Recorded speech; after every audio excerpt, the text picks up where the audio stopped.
I got my Blackmagic PYXIS signed by the Roger Deakins. Look at that right there. Oh, you don't believe me? It's just scribbles from my 6-year-old? You don't just have like one style, right? It's something different. Like how you go about picking that style. I mean, it would be boring if you have one style, wouldn't it? That's true. Is that something you decide with the director? Yeah. Well, you read the script and then you have thoughts and then you talk with the director and it just gradually evolves.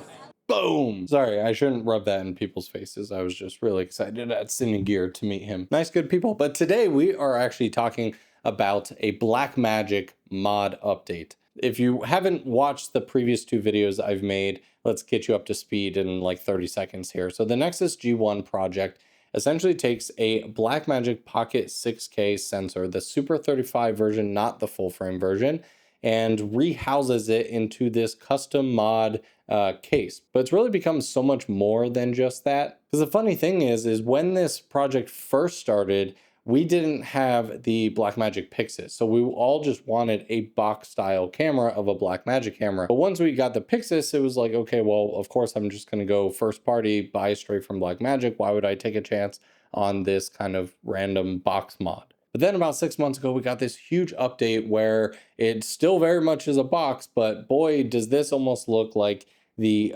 Dream box camera from Blackmagic, where it has everything you could ever want in it. It's got a integrated top screen to it. It doesn't just have NDs, but it has an electronic ND filter system. It's got a bunch of USB-C ports, so you can have like fizz controls built in. And honestly, what sounds super simple, but is actually one of my favorites, is how much this thing is littered with 1/4-20s and 3/8 while still maintaining that minimalist look. See, again, I love my PYXIS very, very much, and I love the minimalist setup that I've created here. But if there is a time where I want to attach like a image transmission system or something like that, my only mounting points, while it seems like there's a bunch right here, my hand is right there, so not much is going right there on the handle. And then we have a couple on top here because I haven't covered it in like a cage or anything. All right, so why another update video today, Michael? Well, that's because he released this 40-second video last week where he's showing off a physical version of the camera. Up until this point, we've really only seen CGI renderings, especially of the interface, the screen, and close-up detailed shots. I think 6 months ago, at the end of kind of the demo video, I think he like places a prototype on the table, but I don't believe it was like powered on or it wasn't like functioning in any way. And so in this one, if we hit play here, all of this is actually filmed for real. And what's funny is we were just messaging the other day and I let him know that I'd probably going to be making this update video. And so if there was any extra details he wanted to share or just like anything to throw out there, to let me know so I could include it in this video. And he let me know that he's basically receiving a bunch of messages or sees a bunch of comments of people being like, no, this is just CGI again. These are just renderings. Don't trust it. And so he actually did send me pictures from when he filmed this video.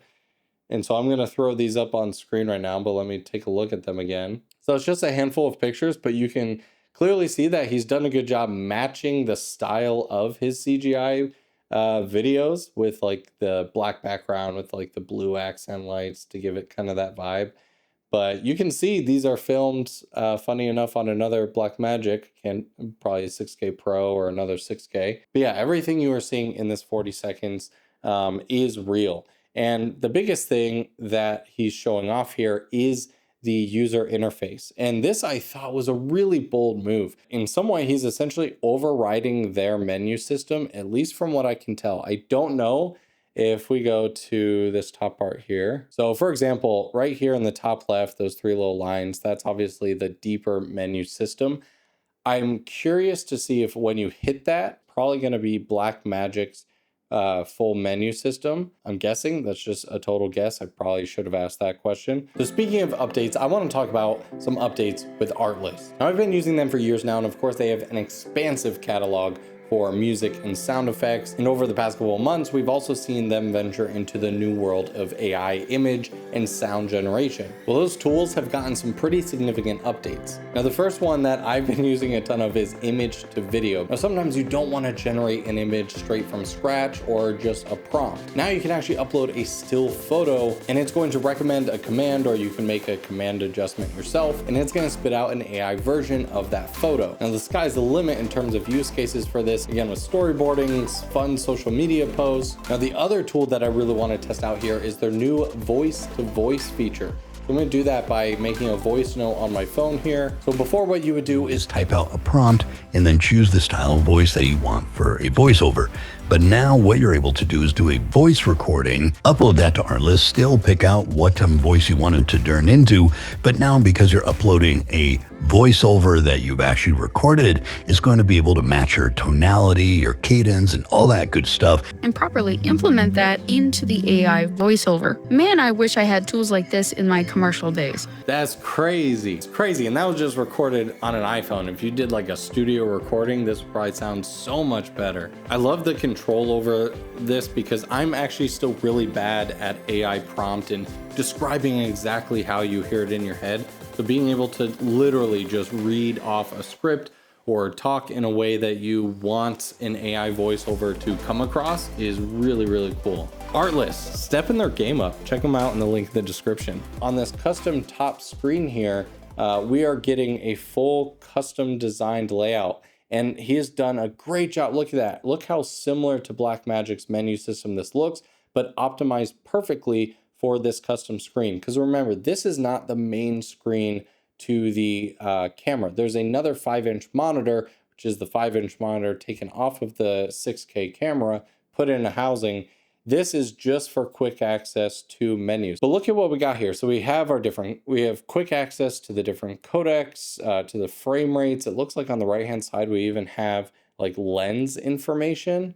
And all of this is easily toggled through. And we're seeing how responsive the user interface is. It looks really good. I love the new handle. I don't think that handle was in the final design 6 months ago. And I'm a sucker for custom, really nice, refined grips on the side there. And I think this is perfect because it's going to be tightly integrated into the whole system. It looks like we have a record button right on the front, like a trigger. Also, we can see on the side here, these look like 3 different custom preset buttons. And then if we look on the side here, it looks like we have a scroll wheel. That's going to be for probably zooming, focus, and then quick access to ENDs. Oh, it's probably for menu changes as well. So you get it like END at the top, and then use the little dial to change it without ever having to move your right hand. That is awesome. So the other point in this video is they're finally at the next step of pre-orders. You can see that you basically put down a 10% deposit. So it's $300 US. And that means the standard retail price is going to be $3,300, reduced to $2,980 for the Founders Edition. And if you're curious what comes in the box, of course, it's the camera body. You do get that 5-inch monitor included on top, again, because you're basically getting whatever you get with the 6K. And that's got a good amount of accessories attached to it. It comes with DaVinci Resolve, so that's good. And then these are all the modules. These may have been refined since we last looked at them. I know some of them didn't have the prices attached to them at first. So that new Nexus grip is $230. So I mean, all in together, if I were to build this out how I would want, which I mean is a fair amount of these accessories to really, I think, get the benefit of having like a custom camera like this. It's gonna be about $4,000 when it's all said and done. It's really, really cool. And I do hope at some point in the coming months when they get really close to production, hoping to get my hands on a physical near production ready model so that hopefully the next time I make a video on this project, it's not just me talking and looking at videos and dissecting it, but I can actually give you my honest, truthful thoughts on using the camera and seeing if it lives up to par and seeing if it just feels like I'm using a Blackmagic camera with a much better design. As always, I'd love to hear your guys' thoughts. Thomas is usually good about jumping into the comment section under these videos. And so if you have any questions for me or for him, let us know down in the comments below. If you like this video and you want more like it, hit that like button. Don't forget to get subscribed. I'll see you guys in the next video.